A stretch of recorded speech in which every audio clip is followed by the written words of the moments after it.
Sa sinaunang panahon, mayroong isang makapangyarihang tao na tinatawag na Haring Solomon na pinasuko ang 72 pinakamalalakas na demonyo at tinawag silang kanyang mga pillars. Sa kanyang hindi matatawarang karunungan at 72 pillars, dinala ni Solomon ang malaking kasaganaan sa kanyang kaharian. Ito ay nagdulot ng takot at paghanga sa kanya mula sa mga demonyo at tao, kahit nang bawian na siya ng buhay. Ang ating kwento ay nagsisimula sa isang batang lalaki na nagngangalang William Twinning na nagmula sa isang marangal at mayamang pamilya. Laging nagsisikap siyang maging pinakamahusay na estudyante sa paaralan upang mapasaya ang kanyang mga magulang, na misteryosong binawian ng buhay. Ngunit isang araw, tinawag si William sa opisina ng punong guro at ipinaalam sa kanya na hindi pa bayad ang kanyang semestral na bayarin. Umuwi siya upang tanungin ang kanyang uncle, na siyang tumatayong tagapangalaga niya. Ngunit ipinaliwanag ni Kevin, ang kanyang katiwala, na tumakas ang uncle niya matapos gastahin lahat ng pera sa alak, mga babae, at mga kasino. At ngayon, wala na siyang natirang pera maliban sa bahay. Pinasalamatan ni William si Kevin sa hindi pag-iwan sa kanya tulad ng iba. Ngunit ngayon, kailangan nilang tutukan ang problema, hindi dahil halos hindi na sila makabili ng pagkain, kundi ang kanyang bayarin sa paaralan. Sila ni Kevin ay naghanap sa bahay para sa anumang mahalagang gamit na pwedeng maibenta at sa di inaasahang pagkakataon ay natuklasan nila ang isang lihim na silid ng yaman sa ilalim ng bahay. Pumasok si William sa silid at sa pagkakataong iyon ay nasugatan ang kanyang daliri. Ang tumutulong dugo mula sa sugat niya ay nag-activate ng isang mahiwagang bilog na nakuha sa silid, na nag-summon ng isang misteryosong demonyo na nagpakilalang si Dandelion. Inihayag ng demonyo na si William ay isang descendant ni Haring Solomon, ang pinakamalakas na tao sa kasaysayan. Ngunit hindi siya pwedeng maghari sa impyerno dahil siya ay isang tao, kaya siya lamang ang maaaring mag-nominate sa hari ng mga demonyo. Dahil si Lucifer, ang kasalukuyang hari ng mga demonyo at pinakamatalik na kaibigan ni Solomon, ay natutulog ng mahimbing, hinihiling niya kay William na piliin siya bilang pansamantalang pinuno ng impyerno. Narito ang problema, hindi talaga naniniwala si William dito. Siya ay isang realista, naniniwala siya sa kapangyarihan ng ganap na katotohanan, na tinatawag na science. Kaya't mayroon lamang dalawang pagpipilian, si Dandelion ay malamang na isang baliw na cosplayer o isang scam artist. At walang anumang alinlangan, tinawagan ni William ang pulis at pinalayas siya. Nag-imbestiga si William sa kanyang basement upang hanapin ang anumang lihim na daanan na ginamit ni Dandelion kanina. Ngunit sa halip ay dinala siya ng madilim na puwersa sa mansyon ni Dandelion sa impyerno. Doon niya nakilala ang isa pang baliw na cosplayer na si Baphomet, ang katiwala ni Dandelion. Ipinapaliwanag ng kambing na katiwala na ang impyerno ay naging tunay na impyerno, dahil sa iba't ibang faction ng demonyo na nagnanais maging susunod na hari ng mga demonyo, at maaari lamang nilang gawin ito kung pipiliin sila ni William. Ngunit ang ating bida ay hindi pa rin naniniwala sa nangyayari kaya sinabi niyang, ibalik mo ako at tigilan mo na ang panloloko sa mga tao. Biglang may demonyong nagpakilalang si Giles ang dumating, at pinasabog ang mansyon. Dumating siya upang sugpuin si Dandelion at kunin ang kanyang pwesto bilang isa sa mga haligi ni Solomon. Ngunit sa halip, natagpuan niya ang isang tao. Nagdesisyon siyang kunin si William, dahil gusto ng mga demonyo ang magkaroon ng mga laruan na tao. Ngunit lumitaw si Dandelion at iniligtas si William sa pamamagitan ng pag-atake kay Giles gamit ang kanyang lakas. Bilang tugon, tinira sila ni Giles ng kanyang electrifying power ngunit hinadlangan ito ni Dandelion gamit ang kanyang magical barrier. Nakipaglaban si Dandelion at Giles habang iniisip ni William na ito ay napakagagandang visual effects, ngunit nais pa rin niyang umuwi. Sa gitna ng laban, naging mapusok si Dandelion dahil sa mga panlalait ni Giles at pinakawalan ang kanyang tunay na kapangyarihan, na siyang sumira sa daanang nag-uugnay sa dalawang mundo at siya ay maaaring manatili sa impyerno, magpakailanman. Nagalit, inutos ni William kay Dandelion na tumigil, at agad nawala ang kapangyarihan ng demonyo.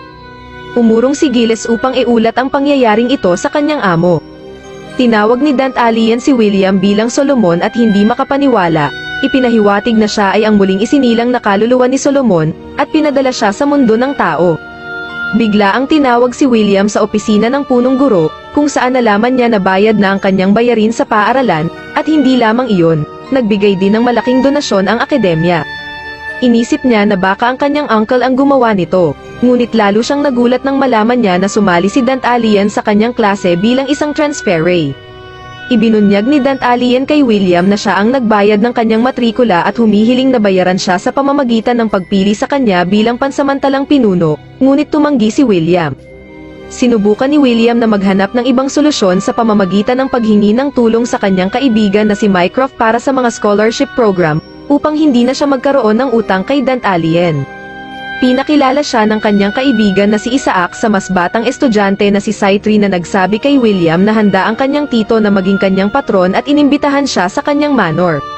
Sa gabi, nadatna ni William si Isaac na nagsasagawa ng mga ritual sa kagubatan, ngunit ipinaliwanag ni Isaac na siya ay tumatawag ng isang anghel upang alisin ang demonyo para sa kanya. Aksidenteng naisummon ng isang demonyong baboy at ito ay nagsimulang habulin sila. Dumating si Saitri at pagkatapos hiwain sa gitna ang baboy, inamin niyang isa siya sa mga kandidato na demonyo upang maging hari ng mga demonyo. Hinuli ni Saitri si Isaac upang ma-blackmail si William, ngunit dumating si Dantalian at naisalba si Isaac sa tamang oras.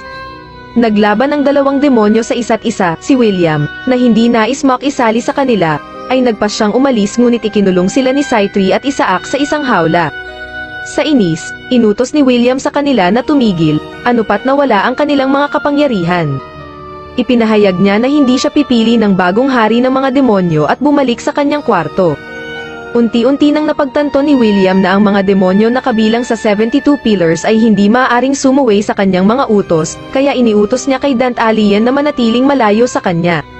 Subalit binalaan siya ni Dantalian na siya ay mapapahamak dahil ang iba't ibang mga demonyo ay hahabol sa kanya, at hindi siya makakagawa ng anumang paraan upang pigilan sila.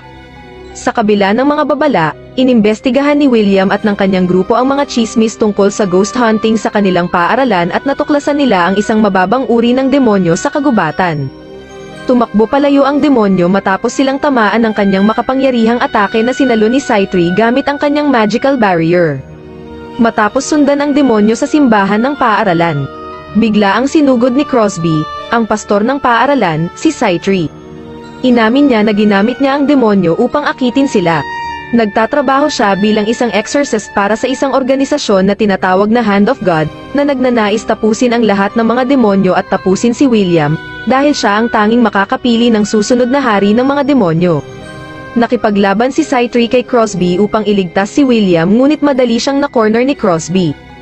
Sa wakas, dumating si Dantalian at nasugatan si Crosby gamit ang kanyang apoy. Tinangkang pigilin niya si Crosby pero inutos ni William na huwag saktan ang mga tao. Binigyan niya si Crosby ng pagkakataong tumakas. Ipinangako ni Dantalian kay William na poprotektahan siya habang buhay at sila'y naging magkaibigan. Kinabukasan, nalaman nila na hindi na matagpuan si Crosby, at si Kevin ay naging bagong pari ng paaralan. Binalaan ni Dantalian si William tungkol sa head boy ng paaralan na si Nathan. Sa gabi, ipinaalam ni Saitri sa kanya na ang kanilang dormitory mother na si Maria ay nagbukas ng portal mula sa impyerno upang tawagin ang isang demonyo. Nang dumating si William sa eksena, nakita niyang ang tinawag na demonyo na aatake kay Maria kaya't nagmadali siyang protektahan ito. Dumating si Nathan sa tamang panahon at iniligtas si Maria sa pamamagitan ng paghiwa sa demonyo. Si Nathan ay ang kalahating demonyo na si Camillo, na isa rin sa mga pillars ni Solomon at nais maging susunod na hari ng mga demonyo. Ang mga dating magkasintahan na si Nathan at Maria ay naghiwalay dahil sa kanilang mga pagkakaiba noon.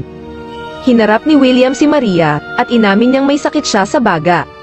Gusto niyang magkaroon ng kontrata sa isang demonyo upang makasama ang kanyang minamahal sa impyerno pagkatapos niyang mamatay. Pinapayuhan ni Dantalian si Camillo na hayaan si Maria na mamatay bilang isang tao para sa kanyang kapakanan, habang si William naman ay pinipilit si Maria na sumailalim sa paggamot. Kaya nagpasya siyang magretiro upang sumailalim sa gamutan at iwan si Camillo sa pangangalaga nila. Sinabihan ni Mycroft si William na inimbitahan siya ng kanyang ama sa isang hapunan. Dinala niya sina Saitri at Dantalian sa okasyon, doon niya nalaman na matagal nang namatay ang ama ni Mycroft. At ang kanyang bangkay ay sinaniban ng isang demonyo na si Elegos na isang tauhan ni Beelzebub.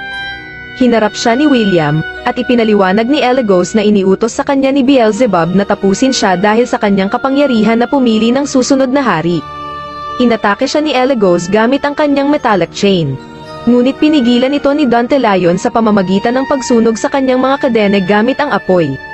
Sa galit, ibinaling ni Elegos ang kanyang pansin kay Mycroft at sinubukang tapusin ito sa pamamagitan ng pagpipigil sa kanyang hininga. Nagmamadaling iligtas ni William si Mycroft ngunit pinigilan siya ni Scythree. Sa gulat ng lahat, dumating ang isang pari na si Raguel sa tamang oras at iniligtas si Mycroft sa pamamagitan ng pagpapalayas kay Elegos.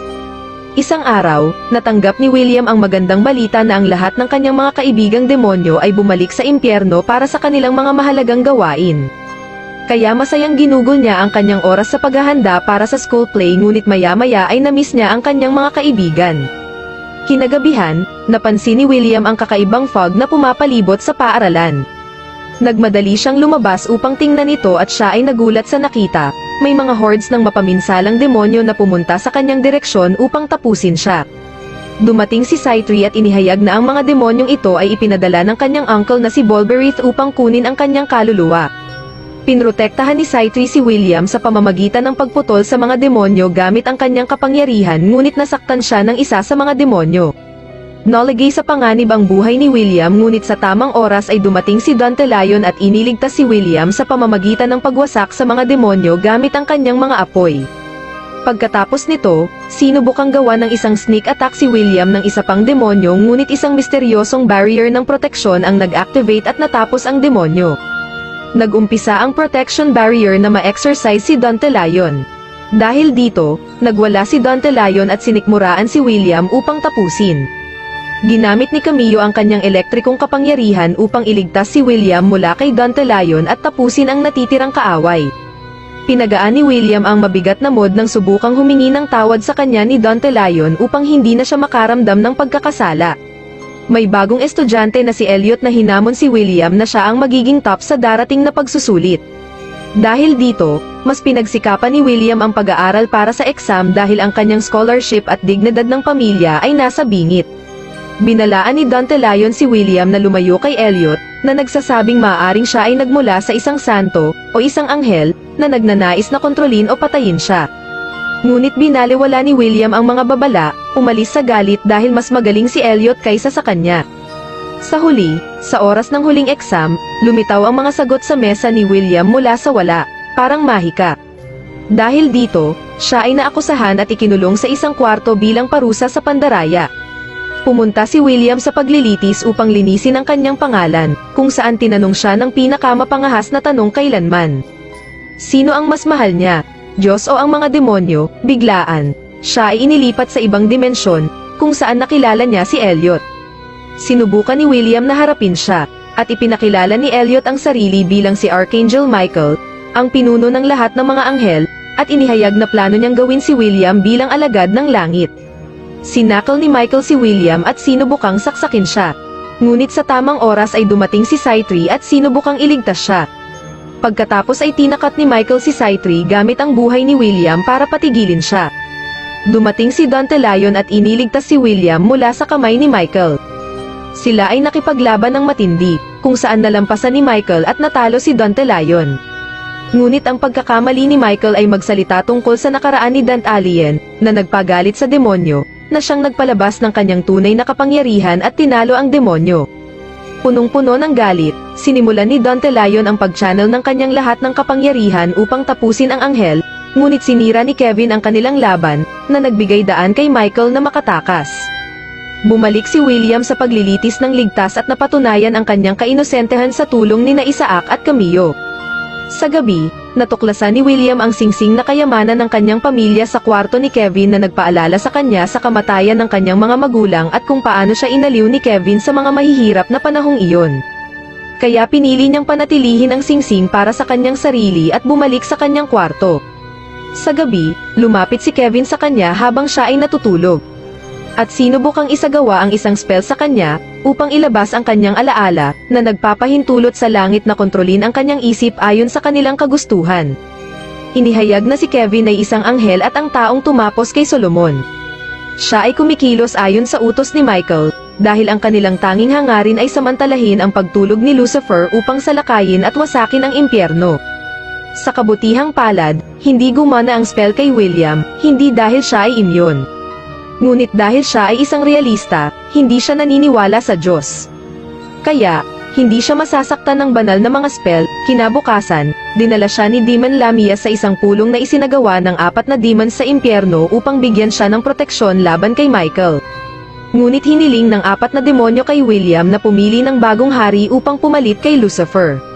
Ngunit tumanggi si William dahil hindi siya naniniwala na siya ang taong inaakala nila. Bilang resulta, lahat ng demonyo sa silid ay nagalit dahil sa ugali ni William. Isa sa mga demonyo na nagalit ay tumalon upang atakehin siya, ngunit iniligtas si William ni Dantelion sa pamamagitan ng pag-aalab sa demonyo gamit ang kanyang apoy. Aksidenteng nawala ni William ang singsing ng kanyang pamilya. Agad itong kinilala ng lahat ng demonyo bilang Solomon's Ring of Wisdom na ginamit sa nakaraan upang alapinin ang mga demonyo. Lahat ng demonyo ay lumapit upang tapusin siya at kunin ang singsing. Umaasa na itigil ang kontrol ni Solomon at makuha ang kapangyarihan ni Solomon. Sa kalituhan at gulo, isinuot ni William ang singsing upang protektahan ang kanyang sarili. Biglang nagising ang kaluluwa ni Solomon sa loob niya at kumontrol sa kanyang katawan. Ipinakita ni William ang kapangyarihan ni Solomon na ibinigay ng Diyos at pinuksa ang ilang mga normal na demonyo na lumapit upang atakehin siya. Dumating si Giles at sinubukang tapusin si William upang itaas ang kanyang ranggo, ngunit hinarang ni William ang kanyang pag-atake gamit ang kanyang barrier at tinakat siya sa pamamagitan ng pag-alok sa kanya na maging isa sa 73 haligi ni Solomon. Bigla ang inambush ni Dantelion si William upang alisin ang kanyang singsing, ngunit nagulat nang hindi siya makilala ni William bilang si Solomon. Binulalas ni William ang radiating power upang atakehin si Dantelion at itapon siya sa lupa. Dumating si Bolberith, ang demonyo na nagnanais ng kapangyarihan ng higit pa, at tinipon ang lahat ng kanyang enerhiya upang tamaan si William.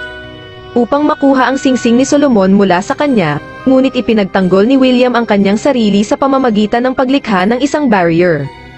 Sa kaguluhan, sunod-sunod na inilunsad ni Bolberith ang kanyang matinding mga pag-atake, ngunit tuwing oras ay hinarang ni William ang kanyang pag-atake gamit ang kanyang barrier.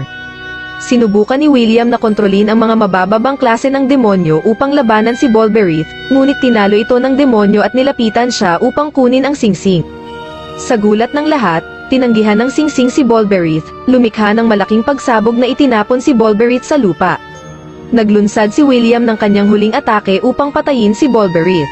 Ngunit lumitaw muli si Dantelion at pinrotektahan si Bolberith gamit ang kanyang protective barrier.